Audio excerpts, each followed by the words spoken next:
نحمدہ و نصلی علی رسولہ الکریم اما بعد فاعوذ باللہ من الشیطان الرجیم بسم اللہ الرحمن الرحیم سبحان اللہ و بحمدہ عدد خلقہ و رضا نفسہ و زنۃ عرشہ و مداد کلماتہ اللہم انفعنا وعلمنا ما ینفعنا وزدنا علما آمین یا الہی آمین۔ السلام علیکم ورحمۃ اللہ وبرکاتہ۔ امید کرتی ہوں کہ آپ سب خیریت سے ہوں گے۔ انشاءاللہ ہم اپنی جو ہے وہ کتاب الصیام روزوں کے مسائل بک شروع کی ہے، اس کو شروع کرتے ہیں۔ آج کا جو ہمارا ٹاپک ہے وہ ہے چاند دیکھنے کے مسائل۔ رمضان المبارک کا چاند دیکھ کر روزے شروع کرنے چاہیے۔ شعبان کے آخر میں اگر موسم آلود ہو تو شعبان کے 30 دن پورے کرنے چاہیے۔ اگر رمضان کے آخر میں موسم خراب ہو تو رمضان کے 30 دن پورے کرنے چاہیے۔ حدیث پاک ہے کہ عبداللہ بن عمر رضی اللہ تعالیٰ عنہما سے روایت ہے کہ رسول اللہ صلی اللہ علیہ وآلہ وسلم نے فرمایا، چاند دیکھے بغیر رمضان کے روزے شروع نہ کرو اور چاند دیکھے بغیر رمضان ختم نہ کرو۔ اگر مطلع ابرآلود ہو تو مہینے کے 30 دن پورے کر لو۔ تو اس حدیث سے ہمیں تھوڑی سی جو ہے وہ ہیلپ ملتی ہے، جیسے کہ اکثر یہ کنفیوزنگ رہتی ہے کہ پتہ نہیں چاند نظر آیا، پھر چلو گیس کے طور پر ہی رکھ لو، فلاں نے کہا ہے یہ ہے وہ ہے، تو پھر شک کی بنا پر روزہ رکھ لیا، پھر یا شک کی بنا پر ہی جو ہے وہ رمضان کو ختم کر دیا۔ تو انشاءاللہ آگے دیکھتے ہیں اگلی حدیث سے ہمیں کیا ہیلپ ملتی ہے۔ تو دوسرا یہ ہے کہ ایک مسلمان کی گواہی پر روزے شروع کیے جا سکتے ہیں۔ حضرت عبداللہ بن عمر رضی اللہ تعالیٰ عنہما سے روایت ہے کہ لوگوں نے چاند دیکھا اور میں نے نبی کریم صلی اللہ علیہ وسلم کو بتایا کہ میں نے بھی چاند دیکھا ہے۔ چنانچہ نبی کریم صلی اللہ علیہ وآلہ وسلم نے خود بھی روزہ رکھا اور لوگوں کو بھی روزہ رکھنے کا حکم دیا۔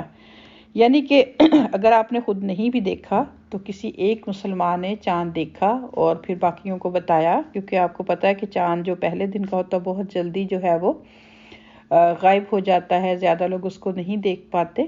تو اس حدیث سے ہمیں پتہ چلا کہ اگر ایک بندہ گواہی دے دیتا ہے کہ اس نے اپنی آنکھوں سے چاند کو دیکھ لیا ہے تو پھر کیا ہے کہ روزہ رکھ لینا چاہیے۔ اگلی حدیث پاک ہے کہ حضرت ابو البختری رضی اللہ تعالیٰ عنہ کہتے ہیں کہ ہم عمرے کے لیے مدینہ کے لیے روانہ ہوئے۔ جب نخلا کے مقام پر پہنچے تو سب نے نیا چاند دیکھا۔ کچھ لوگوں نے کہا یہ تو تیسری رات کا چاند لگتا ہے بڑا ہونے کی وجہ سے، کچھ لوگوں نے کہا یہ دوسری رات کا لگتا ہے۔ ہماری ملاقات حضرت عبداللہ بن عباس رضی اللہ تعالیٰ عنہما سے ہوئی تو ہم نے ان سے کہا کہ ہم نے چاند دیکھا ہے۔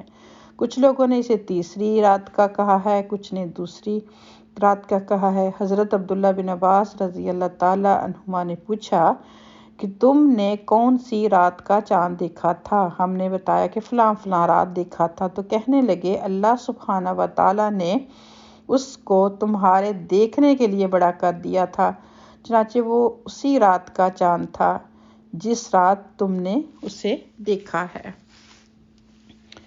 تو دوسری چیز ہے کہ جب ہم سب جانتے ہیں کہ جب ہم چاند کو دیکھیں تو مسنون دعا ہے جو کہ پڑھنی چاہیے۔ اگر آپ کو نہیں آتی تو آپ دیکھ کے پڑھ سکتے ہیں، بلکہ ہمیں یاد کرنی چاہیے۔ حدیث پاک ہے کہ نیا چاند دیکھنے پر یہ دعا پڑھنا مسنون ہے۔ کیا ہے دعا؟ اللہم احلہ علینا بالامن والایمان والسلامۃ والاسلام ربی وربک اللہ۔ حضرت طلحہ بن عبید اللہ رضی اللہ تعالیٰ عنہما سے روایت ہے کہ نبی پاک صلی اللہ علیہ وآلہ وسلم نے جب چاند دیکھتے تو یہ دعا پڑھتے کہ یا الہی ہم پر یہ چاند امن، ایمان، سلامتی اور اسلام کے ساتھ طلوع فرما۔ اے چاند میرا اور تیرا رب اللہ ہے، یعنی کہ اس کا ترجمہ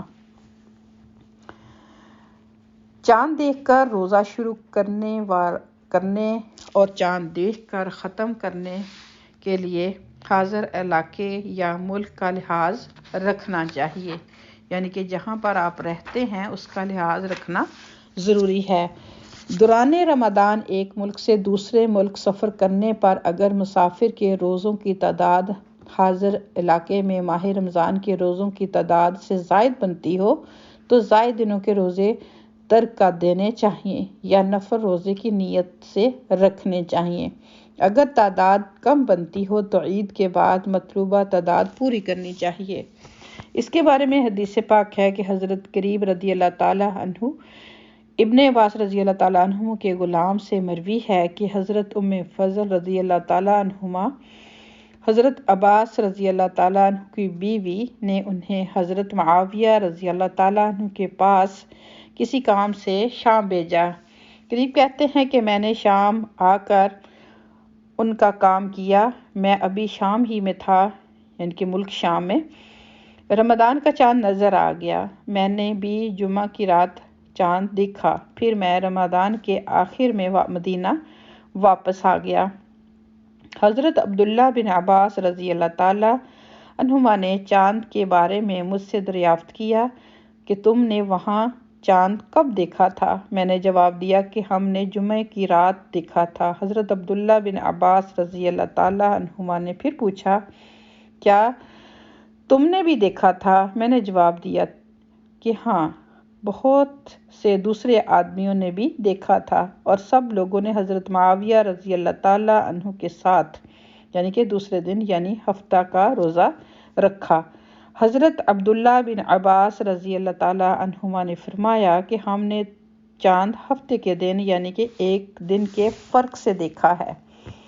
ہم اسی حساب سے روزے رکھتے رہیں گے یہاں تک کہ 30 دن پورے کر لیں یا چاند دیکھ لیں۔ میں نے عرض کیا، کیا آپ لوگ حضرت معاویہ رضی اللہ تعالیٰ عنہ کی روایت اور ان کے روزے کو کافی نہیں سمجھتے؟ فرمایا، نہیں، ہمیں رسول کریم صلی اللہ علیہ وآلہ وسلم نے اسی طرح حکم فرمایا ہے۔ تو اب یہ تھی چند باتیں چاند کے حساب سے کہ ہم جیسے کہ اب کی وجہ سے شوال کا چاند، تھوڑی سی اس کی مزید وضاحت ہے، کی وجہ سے شوال کا چاند دکھائی نہ دے اور روزہ رکھ لینے کے بعد معلوم ہو جائے کہ چاند نظر آ چکا ہے تو روزہ کھول دینا چاہیے۔ تو پھر یہ ہے کہ جیسے کہ رات کو کنفرم نہیں ہوا، آپ نے صبح روزہ رکھ لیا، لیکن صبح کو پتہ چلا کہ نہیں چاند، جیسے کہ ایک مسلمان کی گواہی یا پھر ایک سے زیادہ کی، تو پتہ چلا کہ آج تو عید ہے۔ پھر یہ نہیں ضد باندھنی چاہیے کہ نہیں، یا فرقہ واریت میں آج کل ایسا ہوتا ہے کہ فلاں فرقے نے روزہ رکھا ہے تو ہم نے عید اکٹھے کرنی ہے، تو جس کی وجہ سے بہت سارے فتنے فساد بھی ہیں آج کل فتنوں کے دور میں۔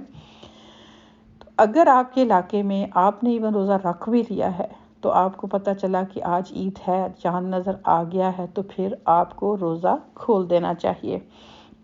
تو یہ چند باتیں تھیں چاند کے بارے میں، کہ ہمیں دعا پڑھنی چاہیے۔ اگر آپ عربک میں نہ پڑھ سکتے ہوں تو آپ سمپل جو ہے اردو میں بھی پڑھ سکتے ہیں۔ اس سنت کا اہتمام ہمیں کرنا چاہیے، خاص کر جب ہم، ویسے تو ہمیں پتہ ہی نہیں چلتا سم ٹائم کہ کب چاند نظر آیا، کب مہینہ ختم قمری ہوا اور کب شروع ہوا، کب ختم ہو گیا، تو اس چیز کا خاص کر پھر جب ان دنوں میں جب عید کی باری ہوتی ہے، جیسے ذوالحجہ کا چاند ہو گیا، پھر شوال کا ہو گیا، پھر جو ہے وہ رمضان کا ہو گیا، تو اللہ سبحانہ تعالیٰ سے دعا ہے کہ اللہ تعالیٰ ہمیں ان احادیث کی روشنی میں مزید اپنے جو مسئلے مسائل ہیں ان کو حل کرنے والا اور ان میں بہتری جو ہے وہ پیدا فرمائے، آمین۔ انہی چند باتوں کے ساتھ آج کی بات کو کمپلیٹ کروں گی۔ اپنا بہت خیال رکھیے گا۔